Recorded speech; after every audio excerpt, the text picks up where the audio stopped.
bagi seluruh hamba.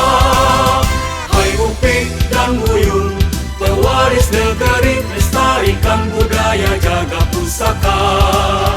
Terluka jiwanya, terluka raganya, ikuti kesajarangan, genggam amanah. Tua Saka teguh tali,